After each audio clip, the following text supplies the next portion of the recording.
மேலக்கோட்டையில் ஊராட்சியில் அதிமுக பாமக கூட்டணி கட்சிகள் இணைந்து வாக்கு சேகரிப்பு.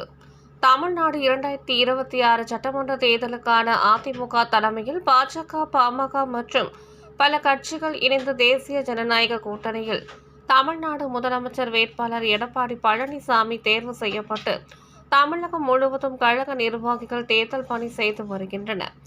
அதன் ஒரு பகுதியாக செங்கல்பட்டு மாவட்டம் என்டிஏ கூட்டணியின் பாட்டாளி மக்கள் கட்சி திருப்போரூர் சட்டமன்ற தொகுதி வேட்பாளர் வழக்கறிஞர் கே. பாலு அவர்களுக்கு மேலக்கோட்டையூர் அதிமுக, பாமக மற்றும் பாஜக சார்பில் கருமாரியம்மன் கோவில் தெரு, நாட்டாமை தெரு, சர்ச்சி தெரு, பூம்புகார் நகர் பகுதியில் அதிமுக முதலமைச்சர் வேட்பாளர் எடப்பாடி கே. பழனிசாமி அறிவித்த திட்டங்களையும் பொதுமக்களிடம் எடுத்து கூறி மாம்பழம் கொடுத்து மாம்பழம் சின்னத்திற்கு வாக்கு சேகரிக்கப்பட்டது.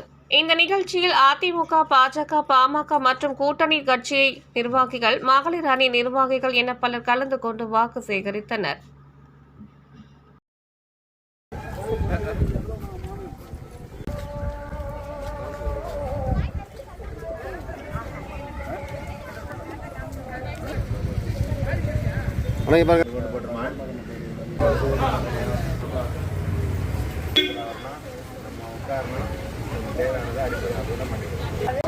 நமது சின்னம் நமது சின்னம் நமது வேட்பாளர் நமது வேட்பாளர் நமது வேட்பாளர் நமது முதலமைச்சர் நமது முதலமைச்சர் நமது முதலமைச்சர் ஓடுங்கம்மா ஓட்டு ஓடுங்கம்மா ஓட்டு ஓடுங்கம்மா ஓட்டு ஓடுங்கம்மா ஓட்டு ஓடுங்கய்யா ஓட்டு ஓடுங்கண்ணா ஓட்டு ஓடுங்கய்யா ஓட்டு